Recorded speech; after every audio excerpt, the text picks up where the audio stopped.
किसी भी इशारे पर 2 मिनट के लिए ब्रेक लगती है तो 4 भिखारी आपकी गाड़ी का शीशा बजाते हैं। अब बाज़ इशारों पर, टूल प्लाज़ों पर लिख के लगा दिया गया है ये पेशावर भिखारी हैं, इनको खैरात ना दें। लेकिन मेरा सवाल ये है कि उन सारे भिखारियों को एक जगह पे खड़ा करके पूछना किसने है कि तुम भीख क्यों मांग रहे हो? उनके घरों तक उनके साथ किसने जाना है? कौन आदमी है जो जाके उनसे कहेगा कि जनाब तुम क्यों खैरात के लिए खड़े हो, तुम्हारी मजबूरी क्या है? क्या रियासत की, हुकूमत की, ताजर की, मालदार की, तगड़े आदमी की ये ड्यूटी नहीं? उन तक रसाई किसने हासिल करनी है? वो बेवा जो पिछले साल दरवाजे पे ज़कात लेने आई थी वो इस साल भी आई है। वो खातून जिसे पिछले साल आटे का थैला दिया था वो इस साल भी आई है। वो खातून जो पिछले साल 4 बच्चों को साथ लेकर के छोटों को आई थी वो आज भी उसी तरह कशकोले तलब दराज किए हुए है।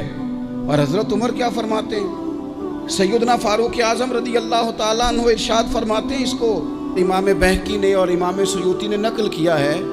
हज़रत उमर फरमाया करते थे कि अगर मैं ज़िंदा रहा तो इराक़ वालों मैं तुम्हारी बेवाओं के लिए ज़रूरत का इतना सामान कर जाऊंगा कि बीबी जब तक ज़िंदा रहेगी किसी की मोहताज नहीं होगी। उसके लिए इस तरह के असबाब पैदा कर दिए जाएंगे कि उसे हाजत नहीं होगी। उसके लिए मुस्तकिल बुनियादों पर उसके अखराजात देख कर उसके लिए एहतमाम कर दिया जाए। उसे दोबारा कशकोले तलब दराज करने की ज़रूरत नहीं पड़ेगी।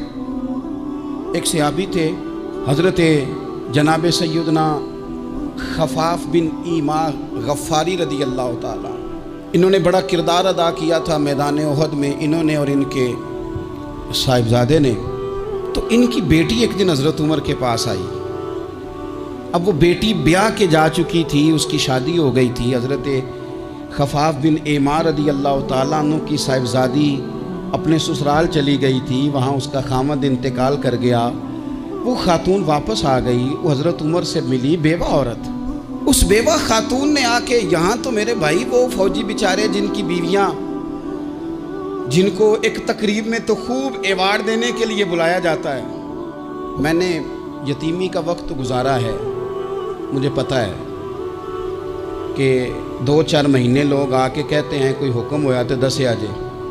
फिर जब 1 साल गुजर जाता है तो फिर लोग कहते हैं 4 भरा ने काम क्यों नहीं करते।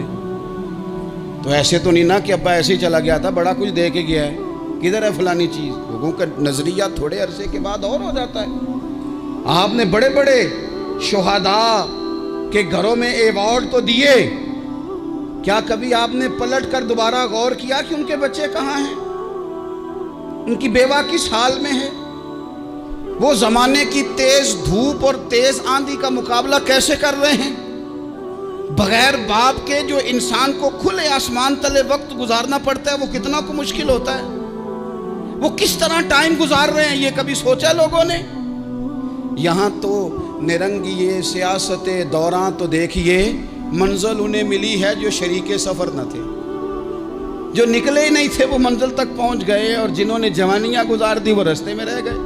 हज़रत खफाफ बिन ईमा की साहिबजादी बेवा होके आ गई, बच्चे साथ थे। सरेरा जनाब उमर से मिली और मिल के कहने लगी, हुजूर मैं उस सहाबी की बेटी हूँ जिन्होंने ओहद वाले दिन अपने बेटे के साथ मिल के मुआसरा किया था। बच्चे मेरे यतीम हो गए हैं, मैं बेवा हूँ।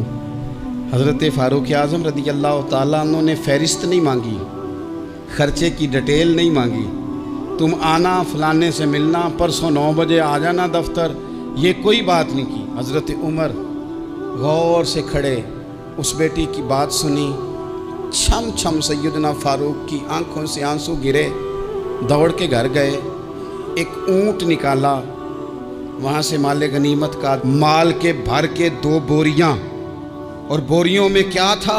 चांदी भी थी, नकदी पैसे भी थे, कुछ ज़रूरत का सामान भी था, गल्ला भी था। 2 बोरियां भर के ऊंट पे रख के खुद लगाम उस बेटी के हाथ में थमा के का पुत्र सामान भी तेरा है, ऊंट भी तेरा है।